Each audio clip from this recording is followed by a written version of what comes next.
Télé 50, simplement congolais.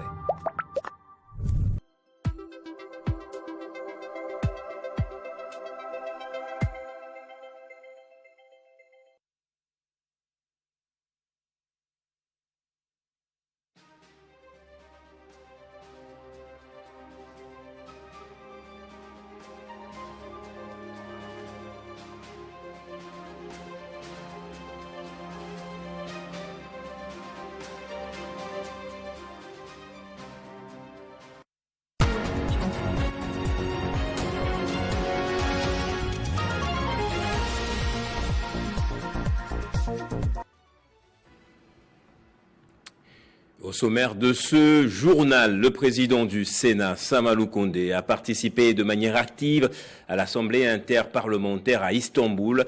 Le speaker de la Chambre haute du Parlement a pointé la responsabilité du Rwanda dans la perpétuation de la crise dans l'Est de la RDC.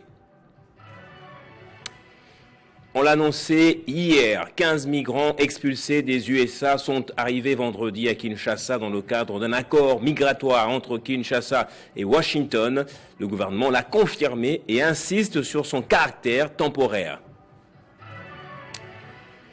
Et dans la province de l'Équateur, le président de l'Assemblée provinciale a été destitué par la majorité des députés provinciaux. Il est accusé notamment d'outrage à l'Assemblée plénière et d'incompétence. Bonsoir à tous et bienvenue, madame, monsieur, dans ce journal. On va commencer dans la chambre basse du Parlement, où le premier vice-président de l'Assemblée nationale, justement, Isaac Jean-Claude Tshilumbayi, a représenté le chef de l'État à la 47e réunion de haut niveau sur la défense et la démocratie tenue en Espagne, précisément à Barcelone, du 17 au 18 avril, sur invitation du Premier ministre espagnol Pedro Sánchez.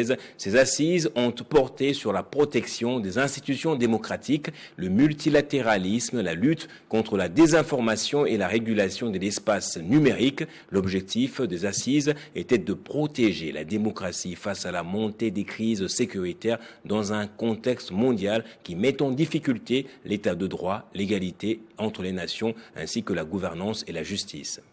Une occasion d'abord très importante ici de nous exprimer pour le compte de la République démocratique du Congo et de représenter ici son essence de ce président sur ce thème très important qui a abordé tant la question de la démocratie mais aussi des inégalités de toutes sortes, l'égalité entre nations, l'égalité entre peuples. Moi je viens de la République démocratique du Congo, c'est un pays qui se recherche après de très longues années de calamités, de désastres, des injustices diverses. Et nous sommes pour le moment avec la détermination sur les centres de ce pays en train de remonter. Et nous n'avons pas déjà parce que c'est la gouvernance un Premier ministre qui est vraiment gouvernement. Nous avons établi des équilibres en ce qui concerne l'éducation, la qualité d'enseignement et nous sommes en train de très audacieuse sur autant de sujets. C'était important aujourd'hui de nous retrouver ici à côté de ces grands leaders mondiaux, notamment le président da Silva, le président Fosa et tant d'autres qui ont participé avec nous dans ce forum. Voilà, corrigez avec moi, c'était plutôt à la 4e réunion de haut niveau sur la défense de la démocratie tenue justement en Espagne. Et je l'évoquais dans le sommaire, le président du Sénat, Samalou Kondé, a recadré le mensonge rwandais sur la crise sécuritaire dans la partie est de notre pays à la 152e Assemblée de l'Union interparlementaire à Istanbul, à la suite d'une déclaration de la représentante du Rwanda qui a affirmé son fondement que le conflit dans l'est de la RDC était une affaire interne congolo-congolaise. Le président du Sénat, Samalou Kondé, a pris la parole pour recadrer et tirer au clair l'implication du Rwanda dans ce conflit qui a déjà fait plus de 10 millions de morts sur les territoires congolais et qui dure maintenant plus de 30 ans. Le thème qui nous réunit lors de cette 152e Assemblée de l'UP est cultiver l'espoir, consolider la paix et assurer la justice pour les générations futures. Nous oblige à agir avec responsabilité. Si nous voulons léguer aux générations futures un monde plus pacifique, plus juste et durable, C'est maintenant que nous devons agir. C'est ainsi que le Parlement de la République démocratique du Congo s'engage dans l'accompagnement des processus de paix menés par le gouvernement sous la houlette de son Excellence Félix-Antoine Tshisekedi Tshilombo, président de la République et chef de l'État, notamment dans les accords de Washington signés entre le Rwanda et la République démocratique du Congo, pour mettre fin à l'instabilité chronique dans sa partie est, alimentée par l'exploitation illicite des ressources naturelles. Et pour que l'action parlementaire contribue efficacement à la résolution des conflits, elle doit être fondée sur la vérité et le respect des engagements pris. Parlons de vérité. Quelle n'a pas été notre surprise avant-hier d'entendre une voix affirmer dans cette salle que le conflit en République démocratique du Congo serait purement interne. Le Rwanda n'y serait plus bien. Nous tenons pour notre part à partager avec vous 3 faits incontestables. Premièrement, la résolution 2773 du Conseil de sécurité des Nations Unies, adoptée le 21 février 2025, qui exige le retrait sans condition préalable des forces rwandaises du territoire de la République démocratique du Congo et la cessation de leur soutien à la FCM23. Deuxièmement, lors de la 151e Assemblée tenue à Genève en octobre dernier, nous avons salué la mission conduite par le secrétaire général de l'Union interparlementaire en République démocratique du Congo et au Rwanda en vue de promouvoir la paix. Et à Montreux, en Suisse, fin du 9e round des négociations entre Kinshasa et la FCM23, des avancées annoncées, notamment sur la libération de détenus et les mécanismes de vérification du cessez-le-feu, mais toujours pas de signature du 3e protocole de l'accord cadre de Doha, un processus qui progresse mais reste fragilisé par des engagements encore non tenus. Jean-David Kilolo revient dessus. Le 9e round de négociations entre Kinshasa et la FCM23 à Montreux, en Suisse, illustre à la fois la persistance du dialogue et les limites structurelles d'un processus de paix encore fragile. Après près d'une semaine d'échanges, les délégations repartent avec des annonces d'avancée, mais sans signature de 3e protocole de l'accord cadre conclu à Doha. Un symbole fort des blocages qui continuent d'entraver la dynamique. Sous le plan tangible, les engagements relatifs à la libération des détenus constituent un signal d'apaisement. La décision de relâcher 311 détenus du côté de la FCM23 et 166 du côté gouvernemental dans un délai de 10 jours peut être interprétée comme une mesure de confiance mutuelle. De même, l'annonce du déploiement imminent du mécanisme conjoint de vérification sur le terrain traduit une volonté de renforcer les suivis du cessez-le-feu, souvent violé ou contesté dans les précédentes phases du conflit. Cependant, ces avancées restent largement procédurales. Le cœur des discussions a été monopolisé par les traitements des arriérés, autrement dit, des engagements antérieurs non respectés. Cette réalité met en lumière une crise de crédibilité entre les parties. Chaque promesse non tenue alimente la méfiance et ralentit toute progression vers un accord global. Le processus semble ainsi prisonnier d'un cycle où l'on renégocie ce qui aurait déjà dû être appliqué. L'absence de signature du 3e protocole consacré à l'accès humanitaire et à la protection judiciaire est particulièrement révélatrice. Ces 2 dimensions touchent directement aux populations civiles, premières victimes du conflit. Le fait que ces volets, pourtant cruciaux, n'aient pas abouti souligne la sensibilité des questions liées aux responsabilités, à la justice et à la libre circulation de l'aide. Derrière le progrès évoqué subsistent donc des divergences profondes sur des enjeux fondamentaux. Plus largement, ce 9e round confirme que le processus de Doha, qui prévoit 8 protocoles, avance à un rythme lent. Seuls 2 ont été formellement conclus à ce jour. Cette progression fragmentée pose la question de la stratégie globale des négociations.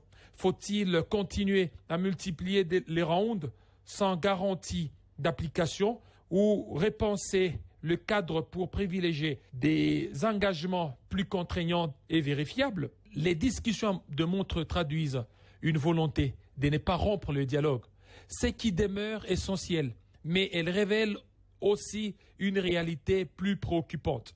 sans mécanisme robuste de mise en œuvre et sans volonté politique clairement assumée des part et d'autre, les avancées risquent de rester symboliques. Le défi n'est plus seulement de négocier, mais transformer les engagements en actions concrètes sur le terrain. Seule voie possible pour espérer une désescalade durable dans l'Est de la RDC. Et je le disais aussi, la République démocratique du Congo a accueilli ce 17 avril à Kinshasa un premier contingent de 15 migrants en provenance des États-Unis. Le gouvernement a réitéré dans un communiqué publié ce jour qu'il s'agit d'un dispositif temporaire et d'une mesure strictement transitoire, entièrement prise en charge sur le plan financier par le gouvernement américain. Récit encore une fois de Jean-David Kilolo. Le lancement effectif par le gouvernement de la République démocratique du Congo de la première phase d'un dispositif d'accueil temporaire de ressortissants des pays tiers marque une évolution notable dans la posture diplomatique et migratoire du pays. Avec l'arrivée à Kinshasa d'un premier contingent des migrants en provenance des États-Unis, les autorités congolaises traduisent en acte une coopération bilatérale qui, au-delà de son caractère technique, soulève des enjeux politiques, humanitaires et stratégiques. Sur le plan officiel, le cadre est clairement défini. Il ne s'agit ni d'une politique de relocalisation permanente, ni d'une ouverture migratoire durable, mais d'un mécanisme temporaire, strictement encadré par la législation nationale. Cette précision vise à prévenir toute inquiétude interne, dans un contexte où les questions migratoires peuvent rapidement devenir sensibles. Le gouvernement cherche ainsi à maintenir un équilibre entre engagement international et préservation de la souveraineté nationale. Toutefois, au-delà de cette communication maîtrisée, plusieurs interrogations émergent. Pourquoi la RDC, confrontée elle-même à des défis humanitaires importants, accepte-t-elle d'accueillir des ressortissants des pays tiers en provenance des États-Unis? La réponse se situe sans doute dans le registre diplomatique. Cette initiative peut être perçue comme un geste de coopération stratégique susceptible de renforcer les relations bilatérales, voire d'ouvrir la voie contrepartie économique, sécuritaire ou politique. Sur le plan logistique, le fait que la prise en charge soit assurée par le gouvernement américain constitue un élément rassurant pour les autorités congolaises. Cela limite l'impact financier direct sur les ressources publiques nationales. Du point de vue humanitaire, cette opération s'inscrit dans une logique de solidarité internationale. En acceptant ce dispositif, la RDC se positionne comme un acteur coopératif dans la gestion des flux migratoires mondiaux. Mais cette posture ne doit pas occulter les réalités internes. Le pays accueille déjà un nombre important de déplacés internes et fait face à des urgences humanitaires persistantes, notamment dans sa partie orientale.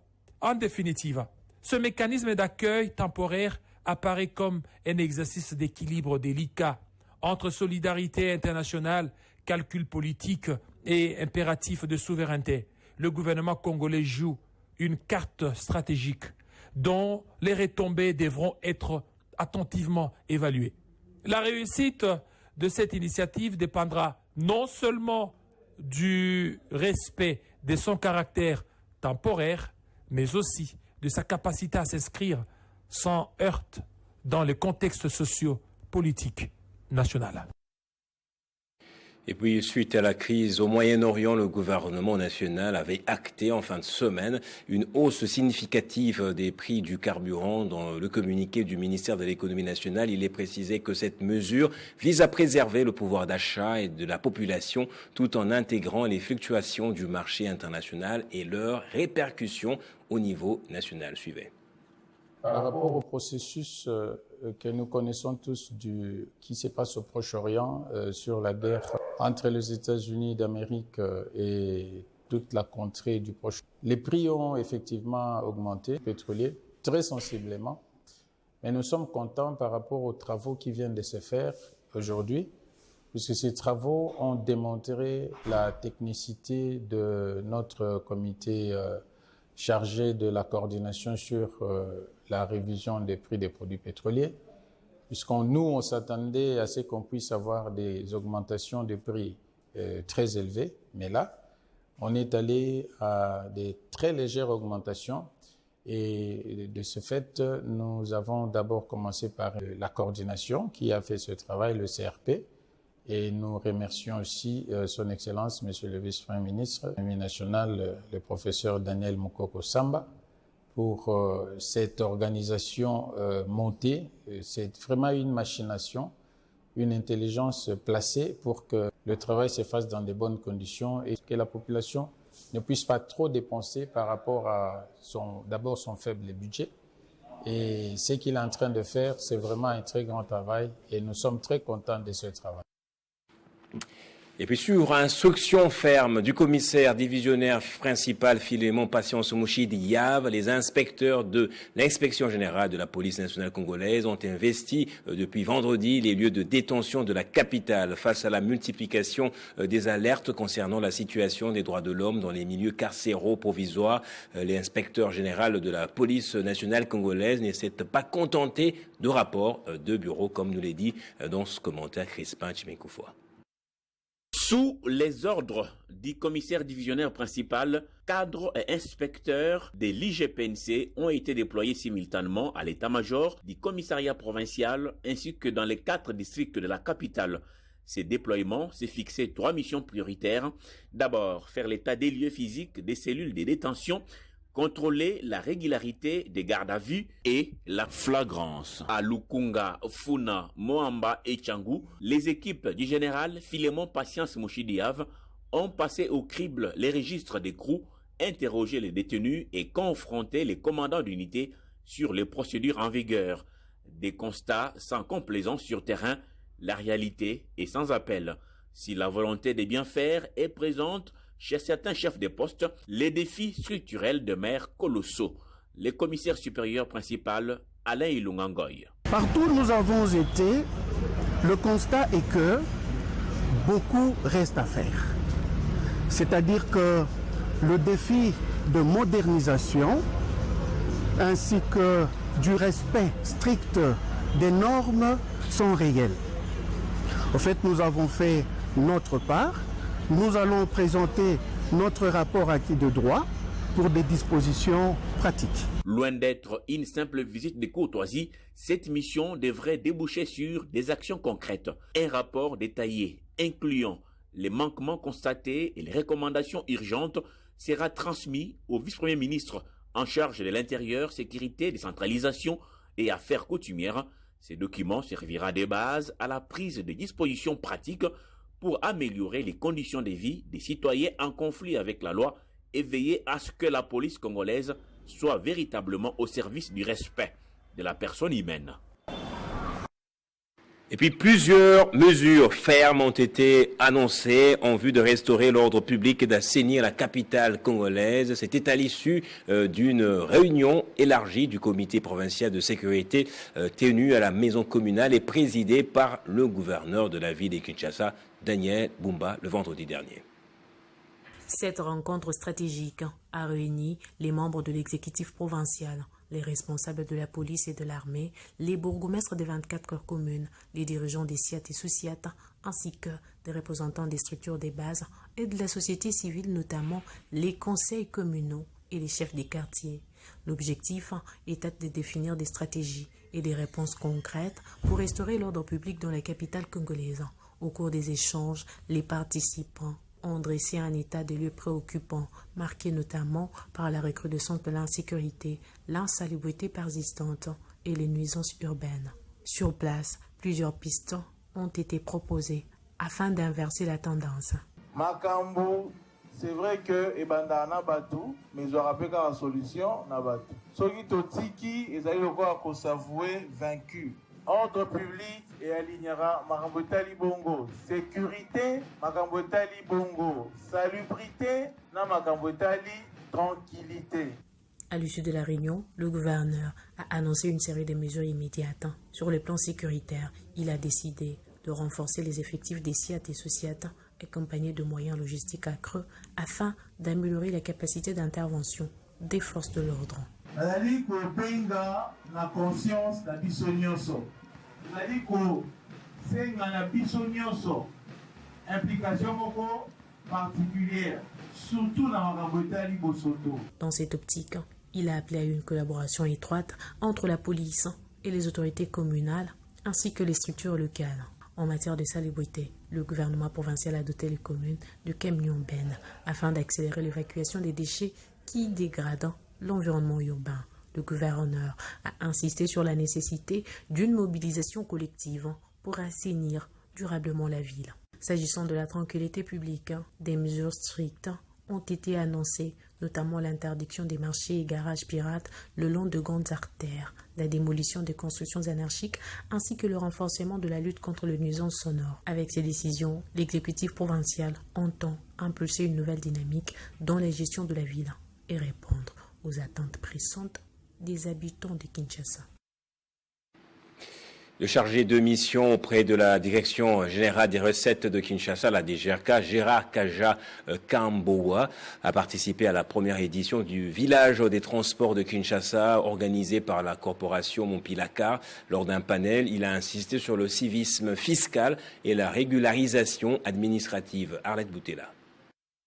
Cette conférence visait à réunir les institutions publiques, privées et professionnelles du secteur afin de promouvoir un environnement de transport plus organisé, transparent et conforme aux normes légales. Devant les acteurs des transports urbains, les responsables de l'administration fiscale de la capitale a éclairé la lanterne sur l'impôt foncier et la taxe spéciale des circulations routières communément appelées vignettes et le nouveau système de collecte IRMS-DGRK.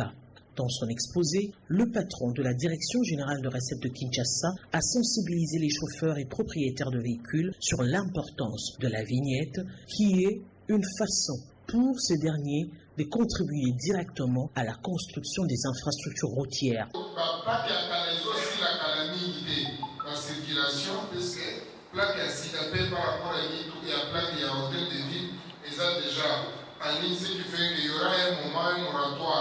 Qui sera donné pour que nous Cette application conçue par l'administration fiscale de la capitale permet également de sécuriser les assujettis. Pour le numéro 1 de la DGRK, le système IRMS-DGRK a permis à l'administration fiscale de la capitale de quadrupler ses recettes par rapport à l'année dernière. Avec le système IRMS-DGRK, il n'y a plus de file d'attente dans les banques pour payer la vignette. Ce système permet à la Direction générale de recettes de Kinshasa d'avoir le contrôle sur les opérations de recouvrement de la vignette. Le village de transport de Kinshasa, organisé par Montpilakar, a donc offert un cadre d'échange et de concertation autour des différents problèmes liés à la mobilité urbaine. Et je disais aussi, le président de l'Assemblée provinciale de l'Équateur a été désavoué par la majorité des députés provinciaux et destitué lors d'une séance plénière. Plusieurs griefs ont été retenus contre lui, notamment outrage à l'Assemblée plénière, incompétence, détournement de plus de 60 millions de francs congolais et gestion opaque des fonds alloués à l'Assemblée provinciale par le gouvernement central. On va écouter l'un des extraits justement de propos recueillis par les députés qui ont lu la déclaration finale. République démocratique du Congo, province de l'Équateur, Assemblée provinciale, collectif de députés provinciaux majoritaires. Objet, pétition et déchéance de l'honorable président de l'Assemblée provinciale de l'Équateur, Delcy Mata Delcy Bertrand. Conformément aux dispositions pertinentes de l'article 27 de la Constitution de la République démocratique du Congo du 18 février 2006, tel que modifié à ce jour, et des articles 15 et 20 du règlement intérieur de l'Assemblée provinciale de l'Équateur. Nous, députés provinciaux de l'Assemblée provinciale de l'Équateur, signataires de la présente pétition et de la déchéance, désavouons à ce jour M. Delcy Mata Delcy Bertrand, président de l'organe délibérant de l'Équateur, pour des griefs suivants. 1. Outrage à la souveraineté de l'Assemblée plénière. 2. Incompétence. 3.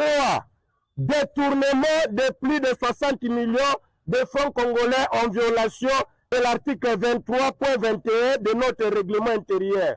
4. La gestion opaque des fonds alloués par le gouvernement central à l'Assemblée provinciale de l'Équateur. Ces comportements déloyaux nous amènent vers une crise institutionnelle. Par conséquent, nous avons prononcé cette déchéance.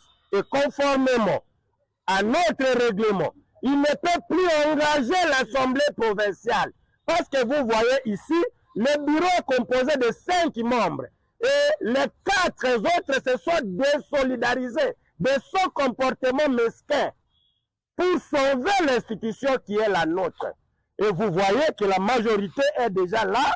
Nous n'avons pas de commentaires à faire. C'est dont je vous remercie.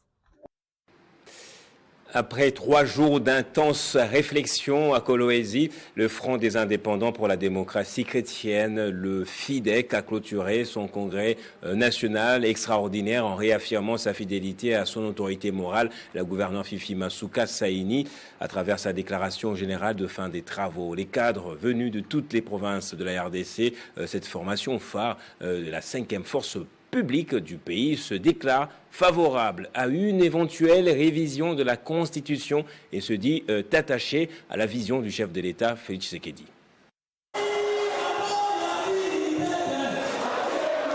Les Fronts des indépendants pour la démocratie chrétienne, parti cher à la gouverneure Fifi Masuka Saini, soutient toute initiative de la révision du changement de la Constitution, tant que cela sert l'intérêt supérieur de la population. Après 3 jours d'intenses travaux répartis en commission, le congrès national extraordinaire de la 5e force politique de l'Union sacrée de la nation s'est clôturé ce vendredi 17 avril 2026 avec la présentation du rapport général des travaux, lu par Jean-Pierre Kuboya Wachipama qui résume les échanges, les clarifications et les projections des participants. Conformément à l'article 79 des statuts, les ressources du parti proviennent des cotisations de membres, des dons, des recettes diverses et des subventions de l'État.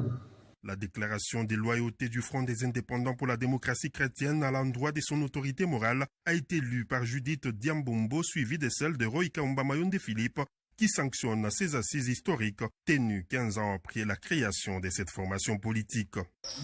Le FIDEC doit demeurer une famille politique et dans une famille politique digne de ce nom, les débats peuvent exister, les sensibilités peuvent s'exprimer, les opinions peuvent se confronter, mais l'essentiel doit toujours l'emporter. La préservation de l'unité, le respect des textes, la loyauté envers le parti et la primauté de l'intérêt collectif sur les considérations individuelles. Ce congrès ouvert le 15 avril 2026 au grand chapiteau de Kolwezi a permis aux cadres et militants du Front des indépendants pour la démocratie chrétienne à réévaluer ses engagements politiques, mais aussi se doter de nouveaux textes réglementaires. Et dans le Haut-Katanga, la descente du FPI à l'université de Lubumbashi a confirmé le leadership de cet établissement en termes d'encadrement et de formation des talents. Le professeur et recteur Gilbert Kishiba Fitoula s'est dit ravi de cette reconnaissance et confirme que le travail ne va pas s'arrêter là. Cette rencontre est l'aboutissement d'un plaidoyer mené par le recteur de l'UNILU, le professeur ordinaire Gilbert Kishiba Fitoula. L'objectif, décrocher des subventions pour des projets innovants qui rencontrent la vision et les missions du FPI. Preuve de l'importance accordée à ce partenariat, le numéro 2 du FPI a fait personnellement les déplacements pour la réception des dossiers. Pour le recteur Kishiba, l'UNILU est un véritable vivier des talents et des compétences. Il a souligné que ces projets universitaires ont la capacité de contribuer activement à la construction du tissu industriel de la République démocratique du Congo. Une dynamique qui s'inscrit en droite ligne avec la volonté du chef de l'État, Félix-Antoine Tshisekedi Tshilombo, qui n'attend plus que les leviers financiers du FPI pour sa mise en œuvre. Nous voulons créer ces moyens nous-mêmes. Nous voulons transformer nos savoirs, nos recherches dans le fait d'investir en RDC selon les secteurs qui auraient besoin de nos solutions. Notre université, et pas seulement, toutes les universités de la RDC, à partir de leur savoir, soient partie prenante au Congo plus beau qu'avant. C'est ça notre projet. Un appel entendu. Représentant le FPI, le directeur général adjoint Blaise Mastaki Birindoa a réaffirmé l'entière disponibilité de son établissement. Il a promis un accompagnement soutenu à l'INULU, se disant prêt à financer non seulement les projets de recherche, mais également les start-up portés par les étudiants. L'université de Lubumbashi n'est pas seulement un temple du savoir, elle est un creuset de talents, un laboratoire d'idées et un vivier de solutions pour les défis de la République démocratique du Congo. Nous savons tous que notre pays regorge des talents. Nous savons tous qu'il regorge de potentiel. Mais la richesse naturelle ne suffit pas à bâtir une nation prospère. Ce qui fait la différence, ce sont les compétences, l'innovation et surtout l'audace de transformer la connaissance en action. Nous remercions très sincèrement Monsieur le recteur, à qui nous rendons hommage pour ses efforts depuis des années, depuis son accession en tout cas à cette responsabilité. Et c'est son sérieux qui nous encourage à faire tout ça. Joignant l'acte à la parole, le recteur a officiellement remis à son hôte une série de projets touchant à plusieurs secteurs stratégiques avec une mention particulière pour le domaine agricole. Le FPI s'est engagé à étudier minutieusement chaque dossier afin de débloquer des fonds pour ceux présentant le plus fort potentiel. Et puis les services de sécurité du Olomami ont présenté au gouverneur Marmon Banza Mouloumé un lot important de câbles de courant caténaires de la CNCC saisis sur l'axe Kabondo-Luena. Le gouverneur a félicité ses services pour le travail abattu. C'est un joli coup de filet opéré par les services de sécurité de la province du Olomami qui ont réussi à saisir un lot important de fils conducteurs du courant caténaire de la Société nationale des chemins de fer du Congo. En présence d'une délégation, le commissaire divisionnaire de la police nationale congolaise a présenté au gouverneur Marmo Banza ces lots importants de fils caténaires saisis sur l'axe Kabondo-Luena. Prenant la parole, le chef de l'exécutif provincial a de prime abord remercié les services de sécurité de la province du Olomami pour le travail abattu en décourageant les hommes sans foi ni loi qui, par leur système, perturbent le bon fonctionnement de certaines sociétés, les cas de la SNCC, en volant les fils du courant caténaire. Je remercie d'abord tous les services de sécurité. Comme vous l'avez dit, ce lot n'est qu'un lot symbolique. Nous avons eu à visiter avec vous un grand lot qui est à Kabondo Dianda. Il y a des lots qui sont à Luena, des lots aussi qui sont à Mukulapouli. La seule chose que nous demandons à la société, les services se déploient. Les services ont besoin de l'accompagnement de la société. Nous remettons à la délégation et au directeur à titre symbolique et les autres lots qui sont entreposés dans d'autres endroits seront récupérés par vos services et ces placements. Le gouverneur a appelé la population de sa juridiction à cultiver les systèmes de dénoncer toute personne impliquée dans ces systèmes. Et le président du conseil d'administration de la Société nationale d'électricité, la SNEL, Luc Badibanga Mwanza, et une délégation de l'intersyndicale de l'entreprise sont convenus de mettre en place un cadre formel de concertation destiné à examiner le projet de compartimentation des activités de production, de transport et de distribution de l'électricité. Cette décision fait suite à une réunion de crise tenue vendredi à Kinshasa entre les deux parties. Elle a pour l'heure permis d'apaiser les tensions sociales suscitées par cette réforme. À la SNEL, le PCL intersyndical s'accorde sur un cadre de concertation autour du projet de compartimentation des activités. La décision fait suite à une réunion de crise tenue vendredi à Kinshasa entre les deux parties. Elle a permis de désamorcer à ce stade les tensions sociales suscitées par cette réforme sans toutefois lever les divergences de fond. À l'issue des échanges, le porte-parole de l'intersyndicale, Passion Lushimbo, a laissé entendre que les syndicats ont obtenu le principe de la mise en place d'un cadre de discussion sur la vision stratégique défendue par le PCA. Nous ne pouvions pas, en tant que syndicalistes, rejeter ou boycotter l'invitation du partenaire dans le cadre du dialogue. Parce que, comme vous le savez, le dialogue est prôné par tous les instruments régissant le monde du travail. Raison pour laquelle nous avons répondu et aussi pour demander à nos camarades, agents et cadres de SA de continuer à nous faire confiance.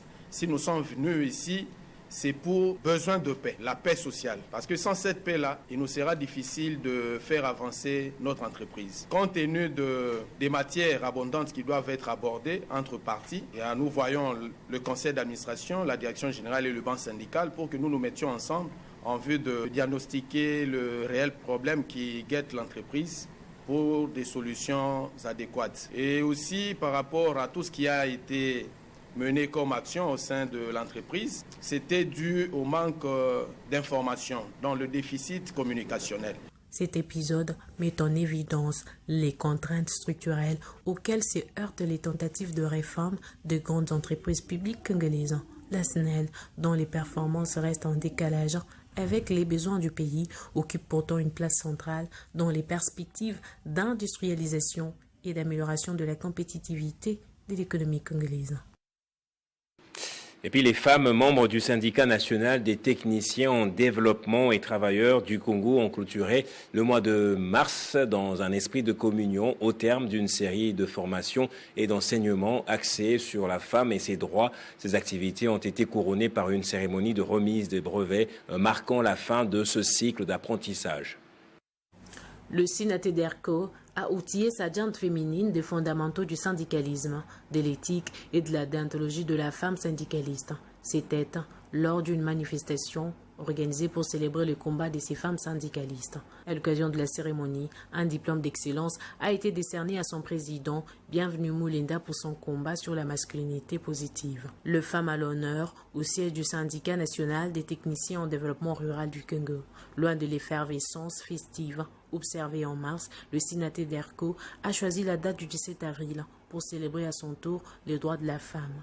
Quelques personnalités du monde professionnel, notamment la secrétaire générale à la formation professionnelle et celle de la fonction publique, ont rehaussé de la présence cette activité tenue sous la conduite de son président, Bienvenue Moulinda. Nous avons trouvé, nous, que les mois de la femme ne pouvaient pas être seulement on s'habille, on danse, on s'enivre, et enfin on se trouve autour des bars, et c'est des hommes encore qui viennent encore une fois violer ces mêmes femmes-là. Nous avons dit non, ça doit commencer par la formation.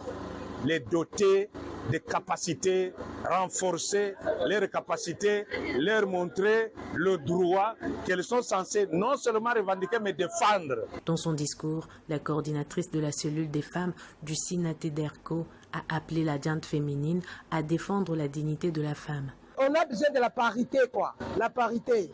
Parce que depuis que nous sommes là, on trouve que quand on nomme les hommes dans l'administration, les femmes ne sont pas majoritaires. On peut nommer 10 directeurs, on va trouver 2 femmes. On nomme 20 chefs de division, on va trouver 3 femmes. Alors, c'est parmi les problèmes que les femmes ont posés. Autre temps fort de cette activité fut la remise symbolique des brevets de participation aux différentes dames. Et l'Institut supérieur d'informatique, programmation et analyse ISIPAL, on parle maintenant de l'enseignement supérieur universitaire, a reçu un hôte de marque, notamment, ou justement, Marc Ekila, ministre de la formation professionnelle. Cette visite illustre la place éminente de cette institution académique comme une académie officielle de formation professionnelle en RDC. L'Institut supérieur d'informatique, programmation et analyse, représenté par son président directeur général Martin Ekanda Odimba, a accueilli le vendredi 17 avril 2026 Marc Ekila, ministre de la formation professionnelle, dans le cadre de l'agrément du Centre des compétences comme académie officielle de formation professionnelle, organe technique pour accompagner les ministères. Cette visite officielle s'inscrit dans une dynamique de rapprochement du ministère de la formation professionnelle à l'ISIPA pour inspecter les installations en vue de renforcer les développements des offres de formation technique et professionnelle adaptées aux réalités du marché. Ce que je trouve là, c'est une fierté pour moi. Parce que la grande vision du président de la République, c'est de faire de la République démocratique du Congo une puissance. Et pour y arriver, il faut développer le capital humain. Et pour développer le capital humain, il faut des personnes bien formées. Et si nous avons de bons produits bien formés, la visite revêt également un caractère particulièrement significatif pour l'ISIPA. Elle constitue un signal de reconnaissance du rôle stratégique qu'elle joue dans la formation d'une jeunesse qualifiée, adaptée aux exigences du marché de l'emploi et aux défis du développement national. Aujourd'hui, ISIPA, c'est un organe technique de votre ministère, puisque nous sommes là à concrétiser ce que la vision des chefs de l'État que vous concrétisez, que vous matérialisez, nous sommes la cheville ouvrière, les mains et les pieds pour pouvoir accompagner pour que cela puisse arriver. Dans la continuité de cette rencontre, une visite guidée a été organisée sur les différents sites de l'institution, notamment à Mouchi et à Kitega. Les échanges ont également mis en lumière les efforts déployés par l'institution en matière de formation professionnelle, des enseignements, d'adaptation, des curricula aux réalités du marché, ainsi que de développement de partenariats académiques et techniques, tant au niveau national qu'international. On va terminer ce journal par cette activité qui rentre dans le cadre sportif. La SBL Fraternité Moamba Bomoko a mobilisé ses membres ce week-end pour une marche de santé à travers les rues de Kinshasa. Objectif de cette initiative portée par son président national Hardy Luka, sensibiliser la jeunesse de ce district aux valeurs de paix et d'unité nationale. C'est une marée humaine composé de plus de 200 membres, derrière le président Hardy Luka, qui a battu les pavés dans une ambiance de cohésion. Point de départ, Motel Fikin dans la commune de Limité. Le cortège a ensuite sillonné Limbasalongo et la sous-région des Matete avant de chuter symboliquement à l'effort international de Kinshasa. Au-delà de l'exercice physique, cette marche se veut un outil de mobilisation. Pour les secrétaires généraux, l'enjeu est clair, favoriser une adhésion massive à la vision de la SBL Fraternité Moamba Bomoko pour consolider la fraternité entre la population de ces districts. Notre structure, Fraternité Moamba Bomoko. Nous appelons tout le monde de venir nous joindre. Pourquoi? Parce que nous sommes en train de chercher l'unité, la solidarité et l'entraide entre nous. Parce qu'un peuple, si nous ne sommes pas unis, nous ne saurons pas gérer ni résoudre les problèmes qui nous ronge, qui ronge notre Moamba. Nous passons par cette occasion pour dire aux gens, si moi j'ai dit, lui va le faire, l'autre dit, moi je vais le faire, moi je ne le fais pas, lui aussi ne le fait pas, c'est qu'on n'arriverait pas à trouver une solution par rapport à notre environnement, à notre société que nous sommes en train d'habiter. Travaillant d'arrache-pied, nous appelons à tous ceux-là qui veulent l'évolution, le développement de Moamba, de nous rejoindre, parce qu'ici derrière nous, nous n'avons pas une coloration politique, nous n'avons pas un politicien derrière nous. Mais nous sommes seulement une race de conscients, des patriotes conscients. Fort de ses succès, le président Hardy Luka ne compte pas s'arrêter en si bon chemin. Si le Moamba constitue les bastions actuels de l'ASBL, le mouvement projette déjà d'étendre ses activités sur l'ensemble de la capitale, puis sur toute l'étendue du territoire national. Voilà qui nous amène à prendre à présent le rappel des titres de ce journal. Restez avec madame, monsieur. Le président du Sénat, Samalou Koundé, a participé de manière active à l'Assemblée interparlementaire à Istanbul. Le speaker de la Chambre haute du Parlement congolais a pointé la responsabilité du Rwanda dans la perpétuation de la crise dans l'Est de la RDC. Et puis on l'a annoncé depuis vendredi, 15 migrants expulsés des États-Unis d'Amérique sont arrivés vendredi à Kinshasa dans le cadre d'un accord migratoire entre Kinshasa et Washington. Le gouvernement l'a confirmé et insiste sur son caractère temporaire. Dans la province de l'Équateur, le président de l'Assemblée provinciale a été destitué par la majorité des députés provinciaux. Il est accusé notamment d'outrage à l'Assemblée plénière et d'incompétence. Et c'est par ici que va se refermer ce journal. Je vous remercie particulièrement pour votre attention. L'actualité est en continu sur Télé 50, votre chaîne.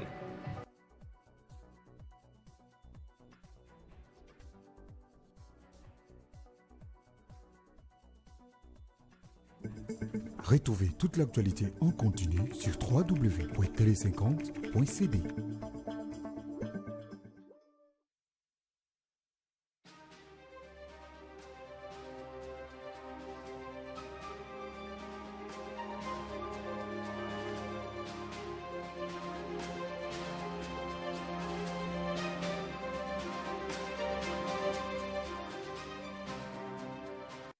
Communiqué officiel numéro 1/018/DGI/DIV.com/NB/MUB/2026. La Direction générale des impôts rappelle à tous les contribuables concernés par l'impôt sur les bénéfices et profits IBP aux sociétés étrangères redevables de l'impôt mobilier et aux sociétés minières redevables de l'impôt spécial sur les profits excédentaires que l'échéance de dépôt des déclarations afférentes à l'exercice fiscal 2026, revenu 2025 et de paiement des soldes de l'IBP à charge de grandes et moyennes entreprises, de l'impôt mobilier, du part les sociétés étrangères et de l'impôt spécial sur les profits excédentaires à charge des sociétés minières, ainsi que celle des dépôts du bordereau et des paiements de la deuxième cote de 40% de l'IBP à charge de petites entreprises et des déclarations et paiements de l'impôt forfaitaire à charge des micro-entreprises intervient le jeudi 30 avril 2026. Passe ces délais, il sera procédé à l'application des pénalités fiscales conformément à la loi. Aussi, la Direction générale des impôts précise-t-elle que cette échéance concerne également les entreprises bénéficiaires des exonérations fiscales, les entreprises ayant débuté leurs activités au cours de l'année 2025, les entreprises en cessation d'activité ainsi que celles ayant subi une perte ou n'ayant réalisé aucun revenu imposable. Par ailleurs, la déclaration ou les bordereaux doit être accompagnée, selon les cas, de l'attestation de paiement et du bordereau de versement. En ce qui concerne particulièrement les entreprises relevant du régime de droit commun et de petites entreprises, cette déclaration doit être accompagnée des annexes prévues dans l'acte uniforme relatif aux droits comptables et à l'information financière du 26 janvier 2017, du relève récapitulatif des ventes effectuées au cours de l'année 2025, ainsi que de toutes autres pièces justificatives jugées nécessaires, notamment la balance générale de comptes. Les annexes ci haut évoquées doivent être déposées en support papier par les contribuables concernés auprès de leurs services gestionnaires respectifs. En outre, pour ce qui concerne les entreprises soumises au régime de droit commun, la Direction générale des impôts insiste sur le fait que les états financiers annuels des synthèses à joindre aux déclarations de l'impôt sur les bénéfices et profits de l'exercice fiscal 2026, revenu 2025, doivent être certifiés par les experts comptables inscrits au tableau de l'Ordre national des experts comptables de la République démocratique du Congo, et c'est conformément à la loi, à l'exception des contribuables gérés par la direction des grandes entreprises et par les centres des impôts pour lesquels la télédéclaration est déjà effective. Les autres contribuables assujettis